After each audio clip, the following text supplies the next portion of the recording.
Welcome back to Stat, the only podcast dedicated to keeping the game's heartbeat alive. I'm your host, Liam Skiffington, and today I am joined by a man whose dedication to impacting players on and off the field is quite literally unparalleled, Mr. John McLaren. John, how are you doing today? Doing great. Thank you very much. So, John, you've been a coach in Major League Baseball for 25 years. Is that right? I have. What, that is insane to me. Any career in any industry, 25 years. What got you started in coaching? You know, ever since I was a little league kid, I wanted to play Major League Baseball. I reached a point in my playing career as at AAA. I was going to be a backup. The only chance of myself going to the big leagues that I thought was several injuries.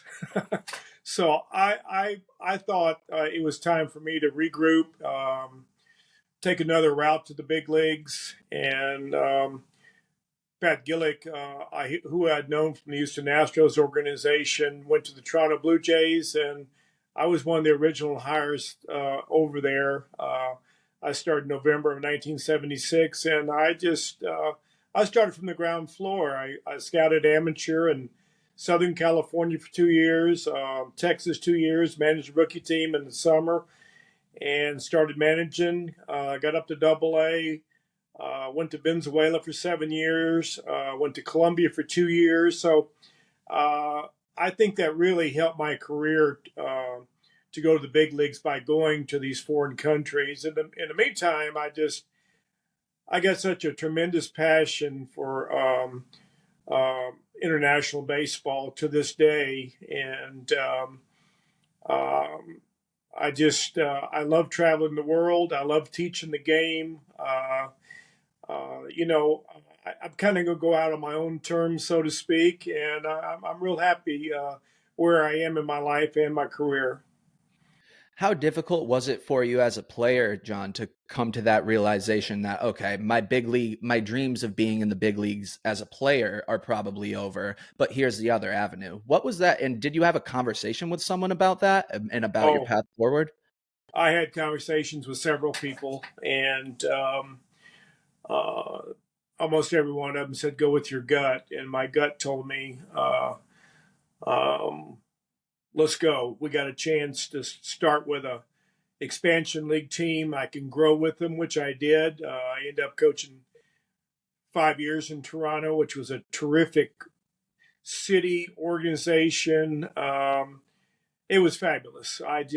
My time in Toronto for 14 years was tremendous, and I was with the Seattle Mariners for 12 years. So when I go someplace, I make family and friends, and I want to dig in and I want to stay along for the long run. And sometimes you don't have that choice because change in leadership in the front office or whatever, and you got to move on. But every stop I've had, it's been tremendous. There's not a bad major league club, to be honest with you. They're all fabulous, and that's what I love about our game. Is one thing about baseball, it brings people together, and I can speak from personal experience. My time in Venezuela, all the politics and all that. When it came time to play the game, all the fans came to the game and drank cerveza, cheered their team on, and it was fabulous. In fact, our biggest fan when I was managing Laura was Hugo Chavez. I didn't know it until after he was elected president. That was the guy sitting on the bench every night for 4 innings. He sat on our bench for 4 innings. He would stick his hand out after 4 innings when he was walking out. Good luck, McLaren, and off he'd go. And he married the queen of the team, and his politics were a little extreme, but as far as him loving the game, I appreciated that. But that's what this world's all about, is just relationships and um, uh, going for your passion. I always tell young kids, go for it. I mean, Try to prepare yourself, but be ready for a roadblock. And that's what happened to me. I had a roadblock and just went a different direction, and it worked out great. So you make it to the big leagues with Toronto in what year was it again? I apologize. 86, In 19. 86, Uh-huh. 1986. So what was that like for you? Like, was it a whole new world, major leagues compared to what you were used to before? Absolutely.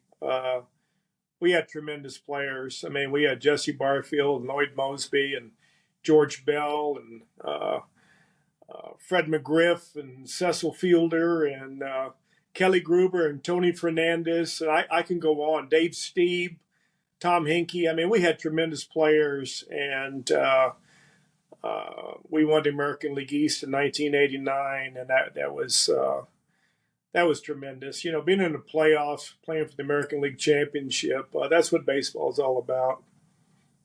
Especially in Toronto, right? I know they get rowdy up there. So after you spent 13 years with Toronto, 14. 14 years with Toronto, then you hop over to Seattle, right? No, I went to Boston for a year. Okay. You know, let me tell you, there's one cathedral stadium in baseball. It's Fenway Park, period. And just the legends that have gone through there and whatnot. And then I went to Cincinnati one year. That was my first year with Lou Pinella. And then I went with Lou to Seattle. We were there for 10 years, had two great runs in 95 and 2001. And then I went to Tampa Bay with him 3 years. And then I scouted for a year with Tampa Bay. And then he offered me a contract to go to the Cubs. It was the hardest thing I ever did was call and tell him I was going back to Seattle. And I mean, I love Lou Pinella. I know he's up by the Veterans Committee again, and I'm 100% confident he'll be elected to the Hall of Fame this time around, and I'll be there. No doubt about it. I mean, he's just meant so much to me in my career, and he's such a warrior. That's all I can tell you. He when it was game time, there was nobody like him. It was all in, and those are great memories, great people on all those teams, and I run into them. I talk to them. In fact, Barry Larkin and Felix Hernandez are involved with the Dubai League, and I'm looking forward to going over there and connecting with those guys again and making new friends and new family. And I love new adventures, and this is trailblazing at its best. So, John, you took the words right out of my mouth. I was just going to bring up Baseball United, starting a brand new professional baseball league in the Middle East. They bring John McLaren on. Few people better to bring on to introduce a sport to an entire region. What do you think of that league, and what do you think about the future of that league in that region? How do you see it being successful? Well, I think the rosters, we're going to have the draft Monday, and there's some big names. That's all I can tell you. I mean, there's going to be some big names involved, played in the big leagues. There's going to be people from all over the world. I think we're going to have people from 32 countries, and it's going to be exciting. I just, like I said, I've been all over the world, Japan, Korea, Taiwan, and all the Latin American companies and all the countries. And this is the real deal here. This is they play cricket, and there were some demographics that I learned when we had our meetings in Cincinnati that there's more baseball fans in India than there are in the United States. When they threw that out there, I had to sit back and really think about this now. I mean, I understand there's 1.5 million people in India, and but they have a lot of people that stream the games. That's one thing that we've opened up in baseball. We can stream all over the world, and there's fans all over the world, and I'm anxious to get going. Anxious for the draft. We're going to have an all-star 2 games in Dubai in November, and then in 2024 it's going to be a 2-month winter league. And all I can say is tune in for the draft because there's some very, very recognizable names. Mm-hmm. Mm-hmm. So, John, as the manager of the Dubai Wolves team, do you feel any added pressure with whatever your team roster is, however your roster is constructed? Do you feel any added pressure being one of the first men at the helm to bring this sport to that region? I don't. I am who I am. I did the MLB Prospect League and the Appalachian League in Bluefield, West Virginia this summer. And I told him, guys, I said, guys, I'm the same way. I'm a teacher. I'm aggressive. I'm going to teach the game. I'm going to let you guys play. And that's the way I've always been. I mean, I've learned from the best. I mean, I was with Lou Pinella and Mike Hargrove and Jimmy Williams and Joe Morgan and Cito Gaston and um, some great managers. And I've taken something from all of them. And besides that, I was extremely lucky to sit next to Don Zimmer 3 years in Tampa Bay and listen to him and his stories, which I could never get enough of. He told me about Cuba, which has always been a bucket list for me, which I hope to make it to Cuba soon. And I think that's one thing that might be a little bit missing from today's game is the storytelling, the sharing of experience a little bit. I've been involved in analytics. We used it in Philadelphia in 2016, 2017. I was introduced to it. And this summer, I sat down with our data guy all the time and asked him questions. And they got some good stuff, great stuff. And we have great stuff too, the guys that have been there before. To me, it's a perfect reunion. You combine the two worlds. My whole thing has always been the respect of baseball.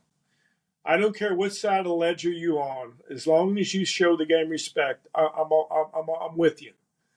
But it's all about respect of the game, and no matter new school, old school, it's just about the love of the game and what it has been and what it's going to be. So these players are from, like you said, they're going to be from probably 36 different countries, super diverse rosters in this league. How do you plan on building team chemistry? Because I feel like that league, that kind of roster is a little more difficult than your typical major league roster. I think it's just being honest and having communication. And we used to do something in Seattle that was, and I did it with the Chinese national team, and I've done it with every team I've ever had. Tom sort of started this, and I have to give him credit. What we do is every day after we finish our meetings, we pick a player, and he's got to sing the song. If he's shy, it's even the better to bring him out of his shell, to make him part of the team. And this summer, I had guys from USC and Boston College and Indiana, Ohio. I mean, I had them from all of the college in the United States. And I could tell some of the guys were a little laid back, a little shy, didn't like to talk. And my challenge as a manager has always been this: the guys that are real high on themselves, that think they're it, and then you got your other guys that not sure about themselves. So I try to bring the guys not sure about themselves in the middle, and the big boy that thinks he's the greatest of all time, I kind of bring him down to the middle too. So that's always been a challenge. But you'd be surprised when you I I can remember Ichiro getting up there and singing and stuff, and sometimes we get a group of guys. I said, okay, somebody help him out. And 2 or 3 guys would hop up there and help him sing or whatever. And there are guys that are, they just don't like to be in front of people, and this is one way of breaking the ice. And it's a lot of fun. It starts the workout pregame on a light note, and it builds chemistry. So, like I said, we might do something like that. We'll see how it goes. So you and Lou Pinella really made Ichiro get up and sing in front of the whole team? No, Lou was gone. I was managing then, actually. Oh, so it was your Lou direct was gone. call. This was when I was managing the Mariners. Okay, wow. How was Ichiro just in the clubhouse with other players, whether they were from America, from Japan, wherever? Yeah, funny guy. I can tell you that right now. For everybody in your audience, if you want to know if Ichiro speaks any English, Google Ichiro interview by Bob Costas, and that'll answer your question. That's all I can tell you. That it's funny. I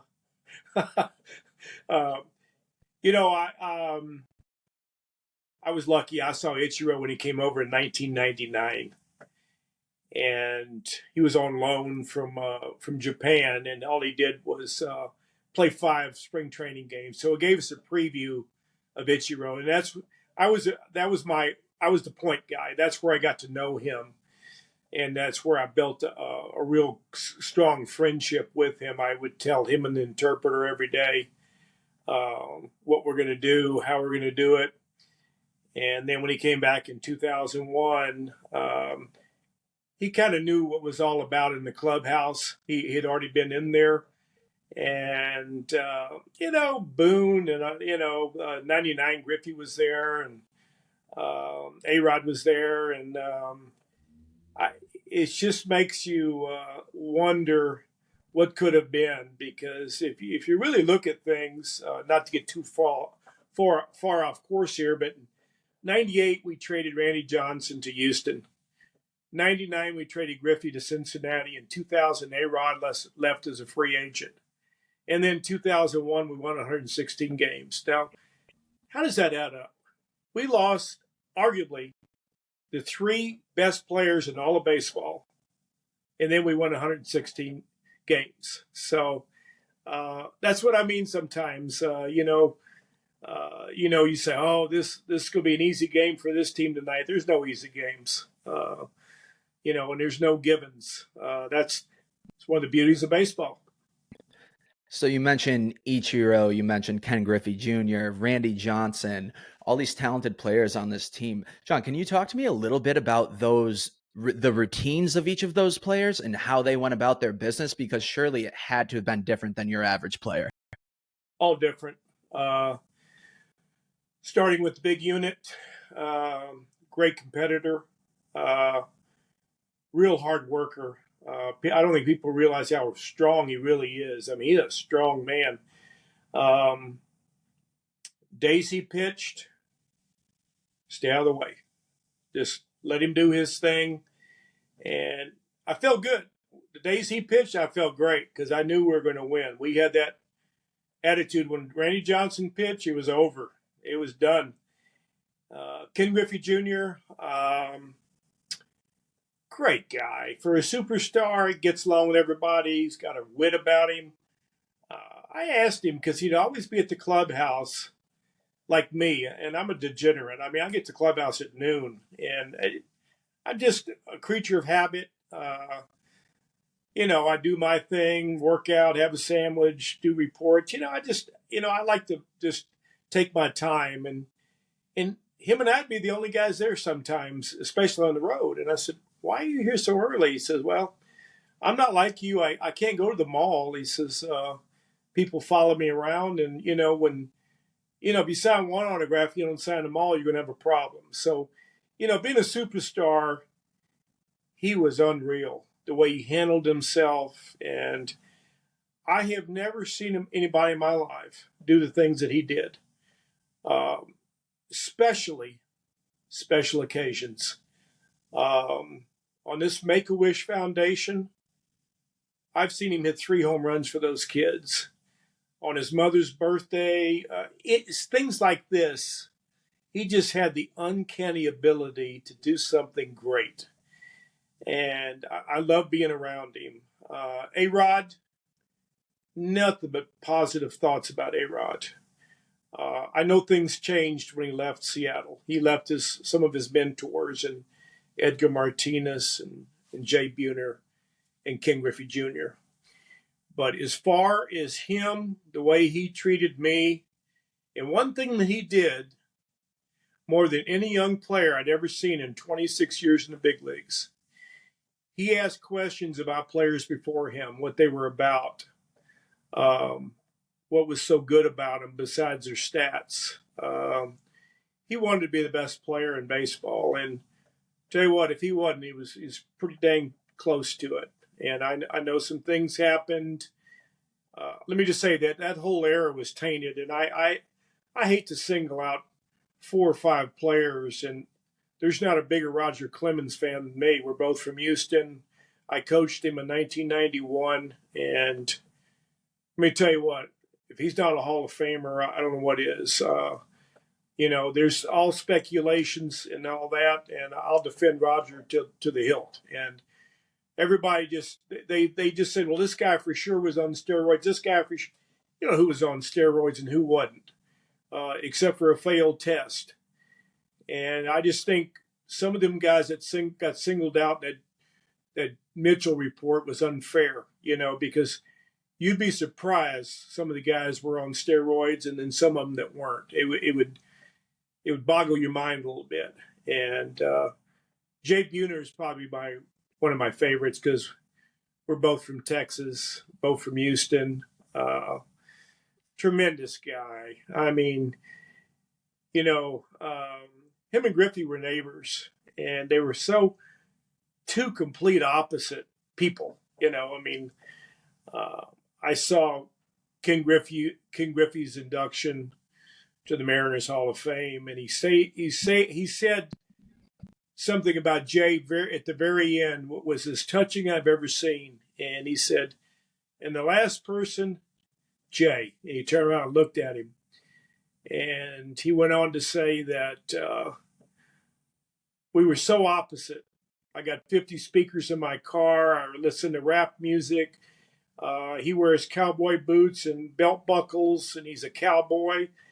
And he said, but I can tell you this.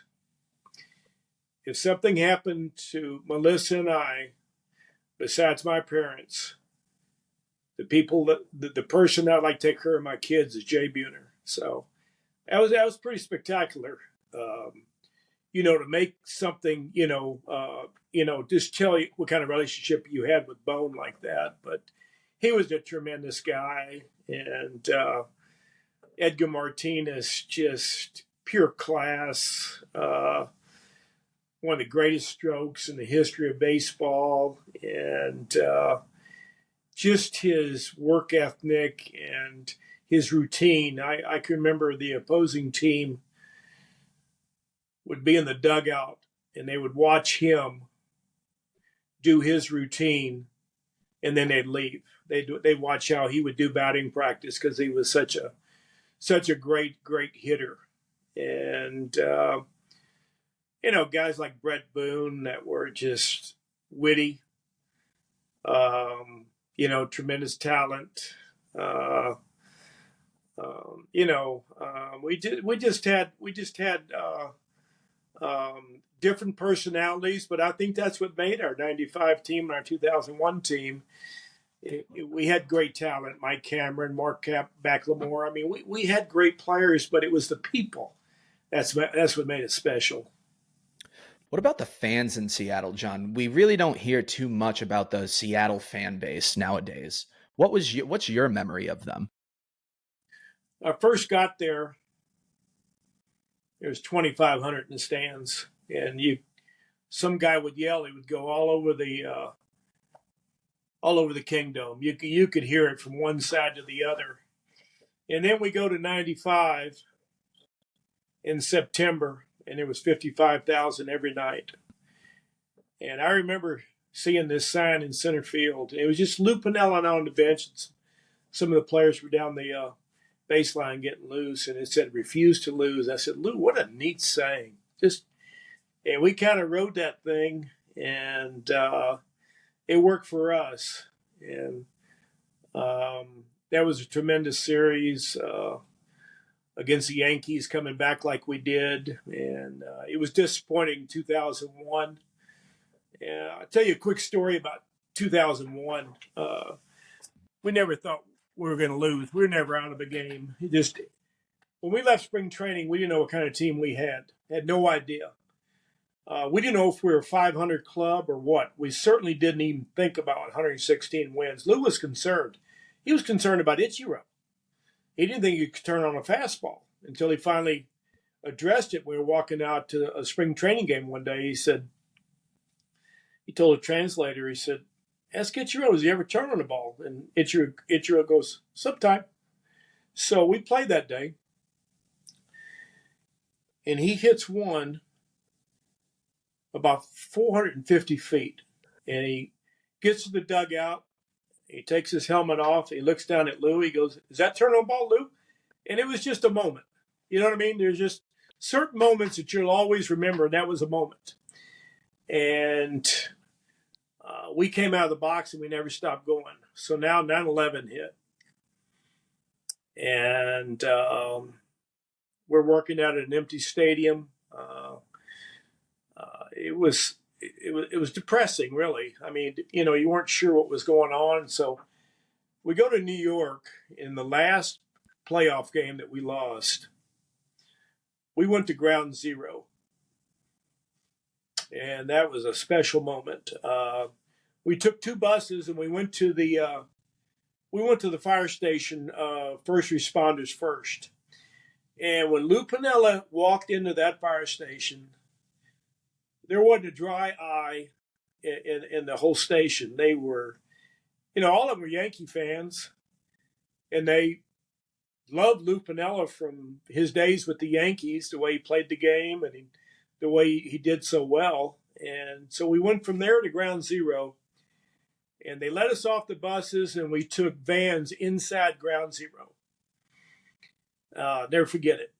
The ground was still smoldering. There was still smoke still coming up, and it was just nothing but devastation. It was a smell I never smelled before. It was a smell of death. And so the guy showed us around, and so now we're leaving, and we're going out the back end of ground zero. We came in the front end, and the buses went to the back end.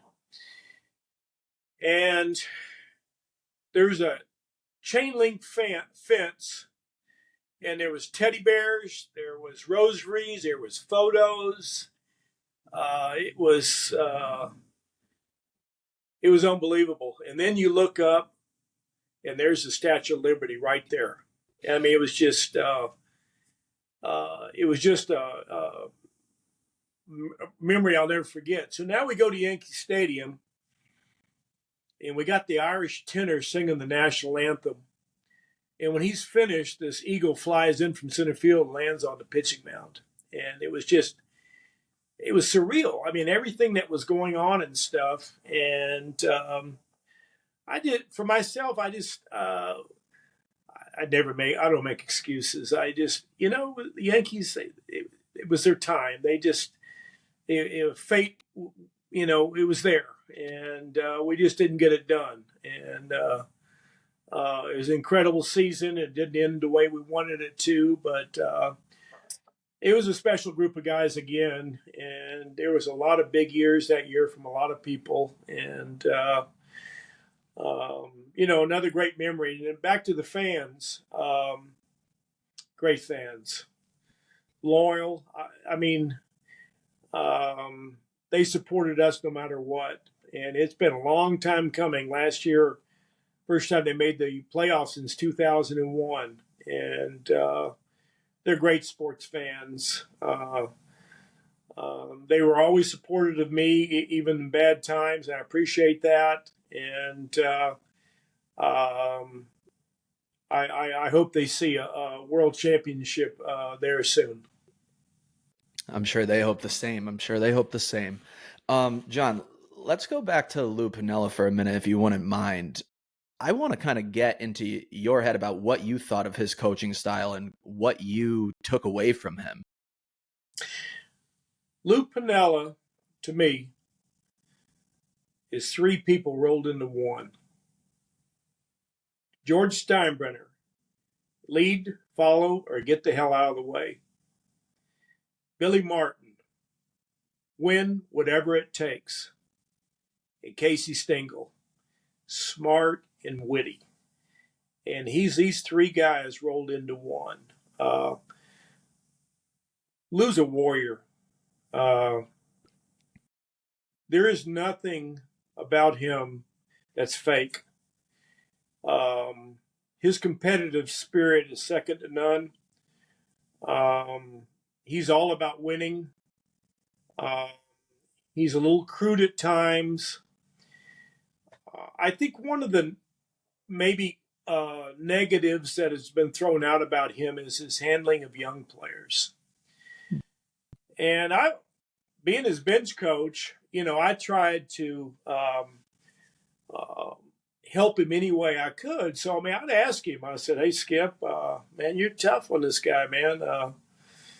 Would you lighten up a little bit?" He said, "John, if he can't handle me, he's certainly not going to handle the bottom of the ninth with 2 outs in the game on the line." And I said, "Well, there's some merit to that, but as you know, you went through it when you first get to the big leagues the first time. You're not sure of yourself. There's triple deck stadiums, coming in that major league clubhouse for the first time.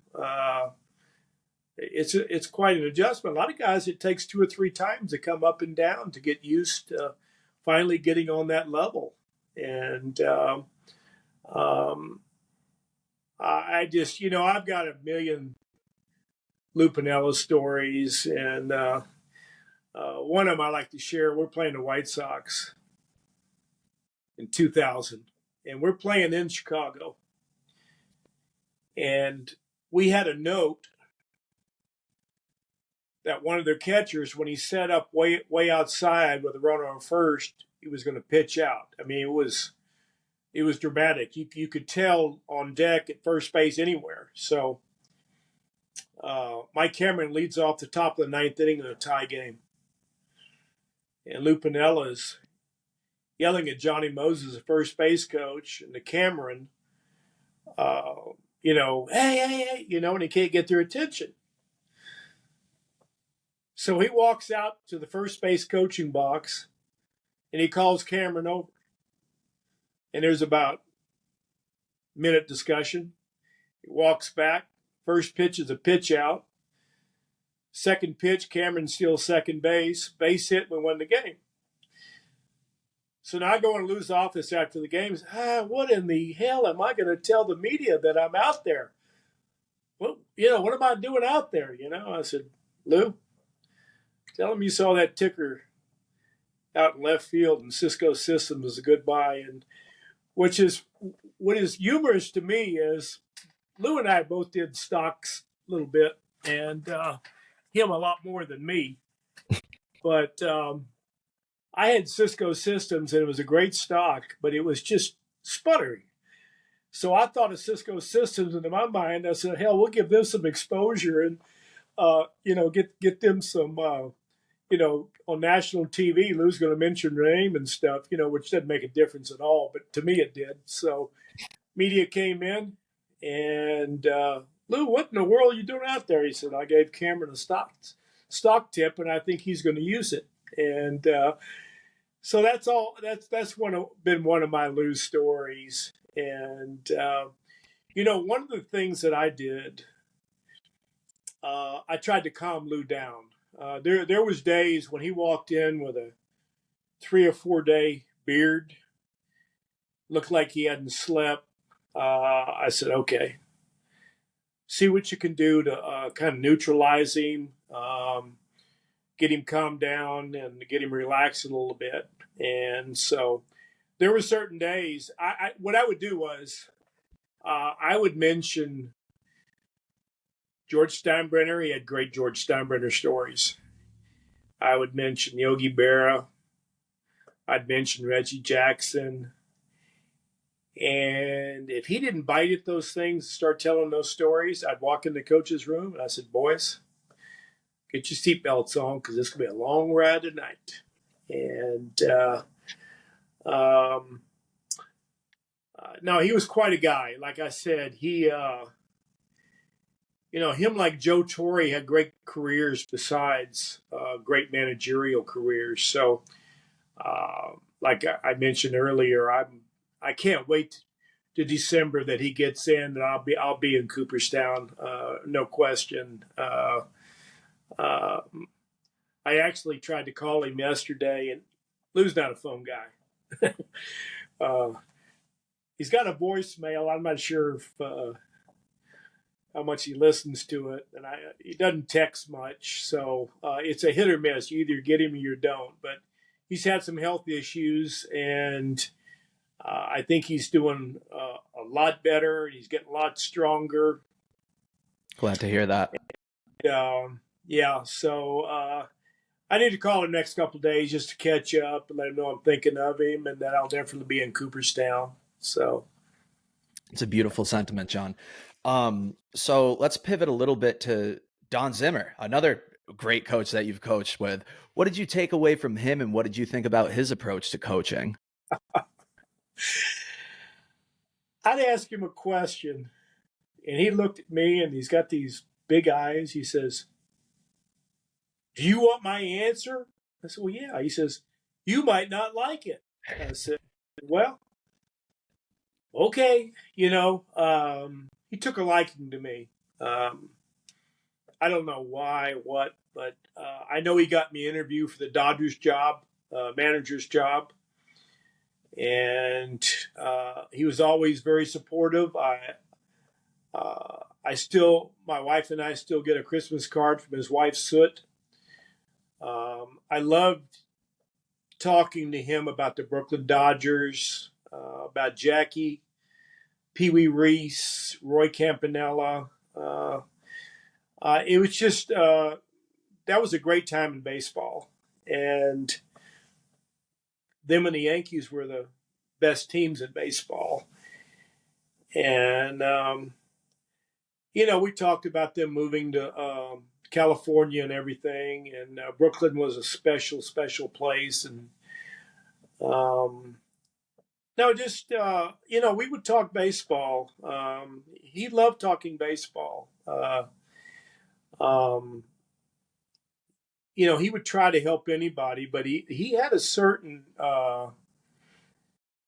he had again. It goes back to respect of the game. If you didn't really have respect for the game, he really didn't want anything to do with you. I mean, he just wouldn't talk to you. I mean, that's about as simple as it got, and I saw it happen really. And he was a special man, and uh, I just, when I think about him, I got a couple photos of him and I, and they're priceless. And great man. Speaking of photos, John, real quick, not to go too far off course, but I see that Johnny Bench painting hanging behind you. Can you tell me the backstory on that? That's a beautiful piece. Mickey Mantle was my first hero. I always wore number 7. And then being a catcher, Johnny Bench was my hero. And so when I went to Cincinnati in '92, Johnny was around a lot. And I had this Leroy Neiman print. And I said, "Johnny, would you sign this for me?" He says, "Absolutely." And um, he changed catching. He was a one-hand catcher. He had a gun. Um, he's the greatest catcher of all time for me. And there's a lot of great catchers. I mean, Pudge was great, and Molina and Piazza and Berra and all these guys. But for me, Johnny Bench was the greatest catcher of all time. So you coached with Lou in Cincinnati as well, right? Loved in Cincinnati. Great fans. Oh my goodness. Yeah, um, I pull for David Bell. I know several of the coaches. I hope they do well. Uh, that's one of the cities that baseball is king, and I always check and see how they're doing every day. John, what can you tell me about your time coaching there? Specifically, I'm thinking about the Nasty Boys and the Rob Dibble, Lou Pinella taser situation. Can you tell me what that was like from your firsthand anecdote? You talk about hand. That was my hand that went over the camera. So let me start by saying this. Uh, Coaching with Tony Perez and Jackie Moore and Sam Palazzo and Larry Rothschild, great coaching staff. Great coaching staff. And I've heard this story about Lou Pinella and Rob Dibble. I mean, I was with him 13 more years. So I heard this story. I mean, realistic, not to exaggerate. I heard it 50 to 70 times, Mhm. And the first time I heard it, God, you guys got there just in time. That big animal would have torn me apart. And then the last time I saw it, number 70, he says, yeah, Mac, I hit him with a right and a left. I said, yeah, you hit him with a right and a left. But uh, Rob Dibble loved Lou Pinella. I mean, him and Norm Charlton, you talk about having somebody's back. That's one thing I appreciate about them guys.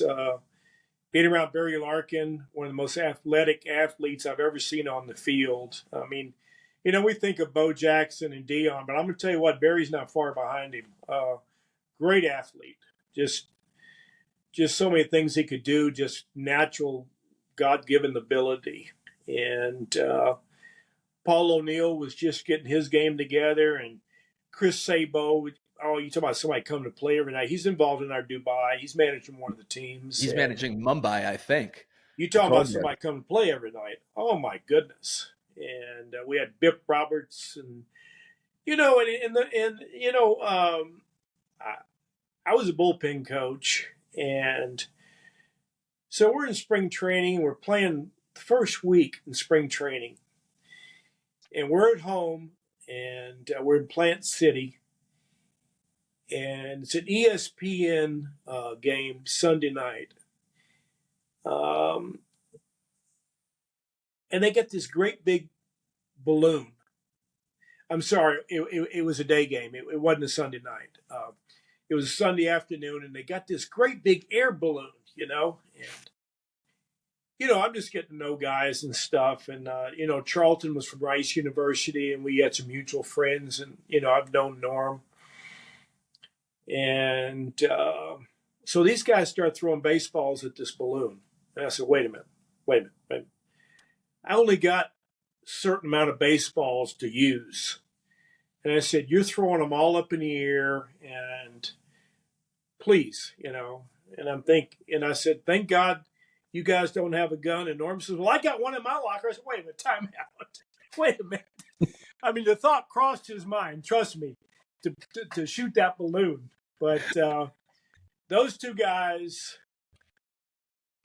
you talking about competitors. When we went to our first meeting about Dubai, it was in Cincinnati. And they were playing the Chicago White Sox. And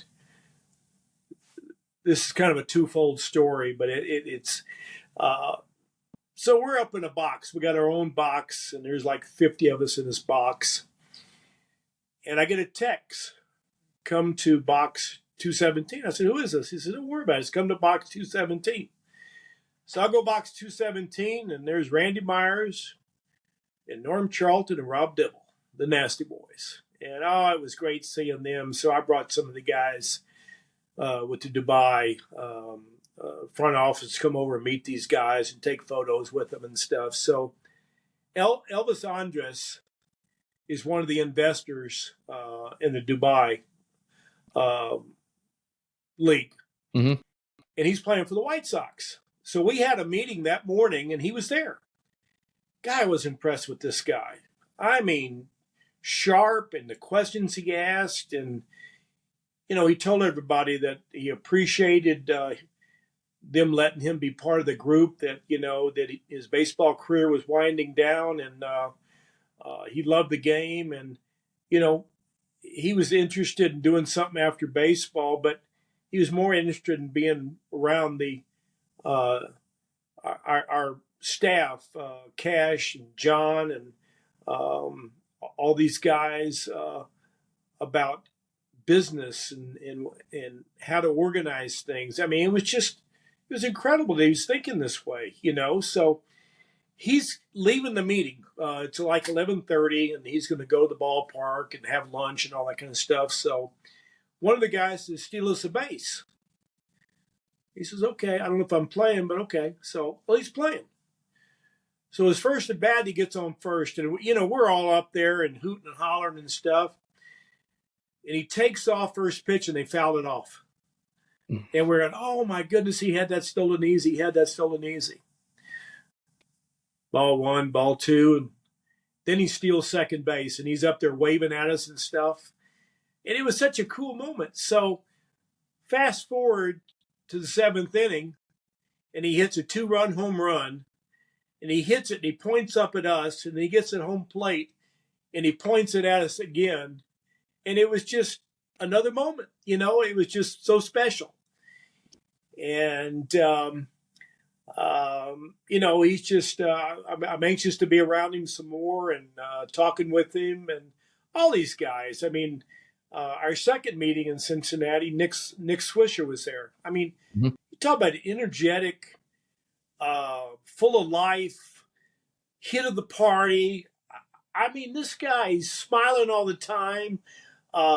He's talks to everybody like he's known him his whole life. He's giving everybody a hug. I mean, he's a special guy, man. I mean, these are the guys we have. I mean, Felix Hernandez. I was with him in Seattle. Great competitor. Great career.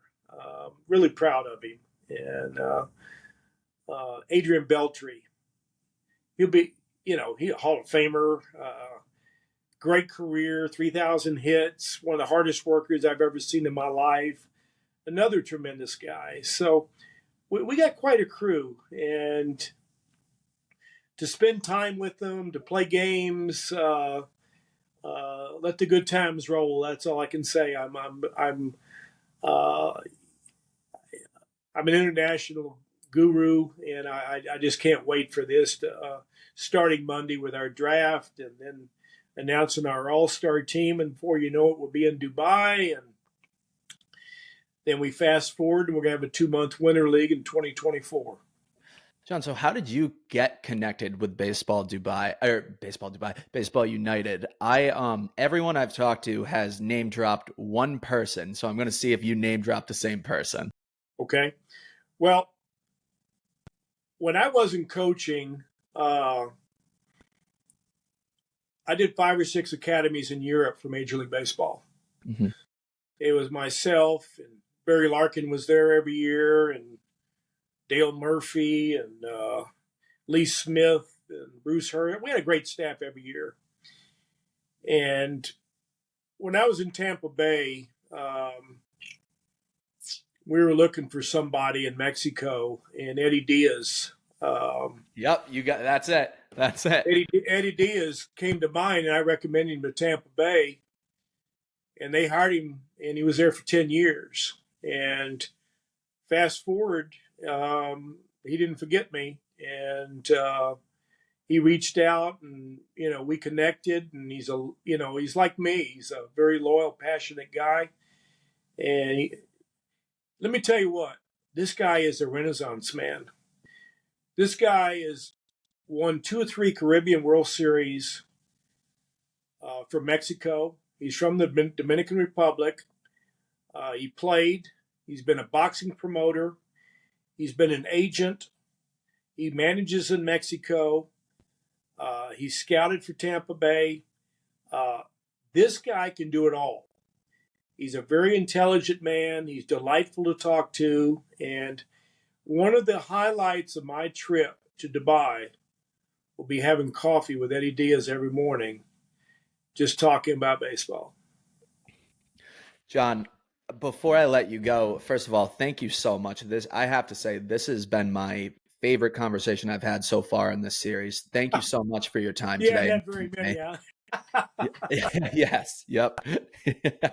But before I let you go here, John, I have one final parting question for you. You've been in the game basically your entire life. Who is the most talented player you've ever seen? Doesn't need to be a Hall of Famer. I'm talking pure raw talent.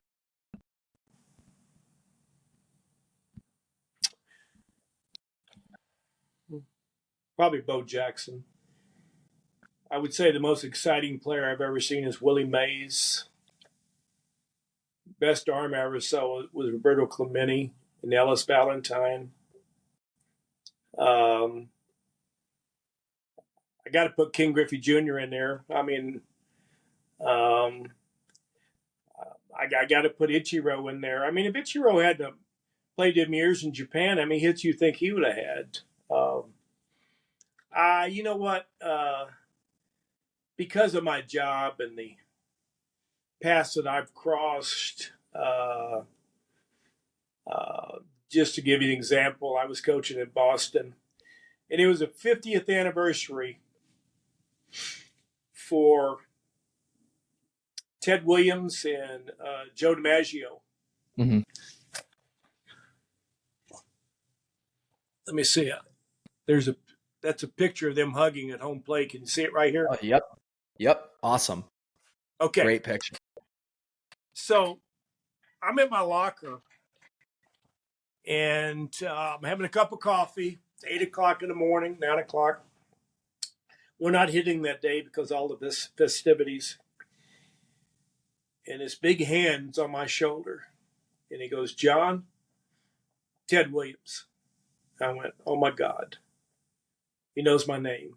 I said, this is incredible. I said, Mr. Williams? He goes, no, it's Ted. He said, Bobby Dorr told me you're one of the greatest guys in the world, and that's good enough for me, pal. And we talked 5 minutes, and Bobby Dorr was he was a coach in the Toronto Blue Jays organization, and I became really close friends of his and Monica's. And, well, you talking about a sweetheart of a guy. Oh, my goodness. He might be the nicest man I've ever met in baseball, Bobby Dorr. And, but, being in the right place at the right time, meeting President Clinton, Obama, both Bushes.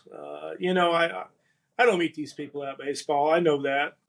I don't travel the world like I did. I mean, I went to Belarus. I'd never gone to Belarus. It wasn't baseball. One of the best trips I ever had. It's right next to Ukraine. Had to take the train. It was like the Orient Express. I mean, it was an incredible experience. But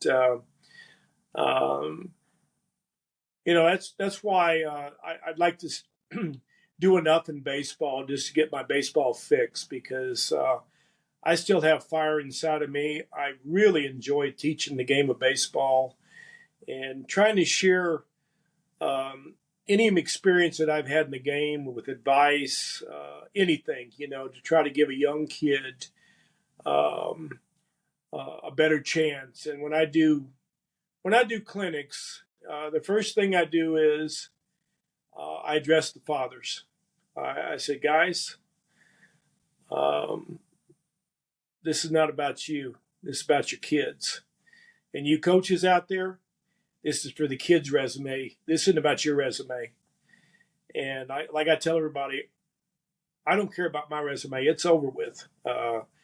All I care about is trying to make these kids, some of the kids I had in the summer league, see if they get a chance to play pro baseball. That'd be tremendous. Just to see a couple of them get a chance, and I think there will be some of the kids I had. So, like I said, it's something that I have a chance to give back to the game, and this Dubai thing, this is a cherry on top if I've ever seen one, and I'm thrilled to death. I mean, I'm already thinking how I'm going to pack and what I'm going to take, and that's what you do when you travel the world. That's part of the routine. John, so I know that your career is far from over, but if you had the opportunity right now to say something to the game of baseball, what would that be? Well, I mentioned it before. Um, um, I know there's been a lot of changes in the game. And for myself, being 72 years old, people say, well, if you don't agree with everything, you got your head in the sand and you're old school. And I said, no, I'm somebody that appreciates the people before me that set the groundwork down. And that's what we tried to do for the next generation. And again, it goes back to respect to the game. Just respect the game. Like I said, play the game and definitely have fun. The game's about having fun. And if I could put one thing in MLB's mind, is go back to the grassroots and try to promote the game when the kids are 6, 7 years old, not when they're 14 and 15. Some of them, they've got so many more interests. But you know, everybody in my era, my generation, we played Little League Baseball. Everybody did. And then when you were 12 and 13, you drifted off to other areas that you were interested in. But that's the first thing you did as a group, was to play baseball and do things with friends and try to accomplish as a team, to believe in teamwork. And I think we need to get back to promoting the game for kids 6, 7 years old before they get interested in too many other activities. I mean, now a lot of kids don't even play sports, period, and I think it's very, very bad mistake. I think all kids should play sports for discipline. See, myself, I didn't have a dad in the house growing up, and coaches were my dad. And I always keep that in mind. That I turned out fine. I had a mom that didn't have a problem popping me if I got smart with her, but coaches were my dads. Shout out to all the baseball moms, real quick. We love the work you guys do.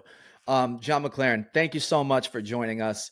I hope to stay connected with you, and best of luck in Dubai. We'll surely be keeping tabs. Yeah, we'll get together after it happens. I'll let you know how it unfolded. So, Liam, I appreciate it. Best of luck with your podcast, and we'll see you again soon. Thank you.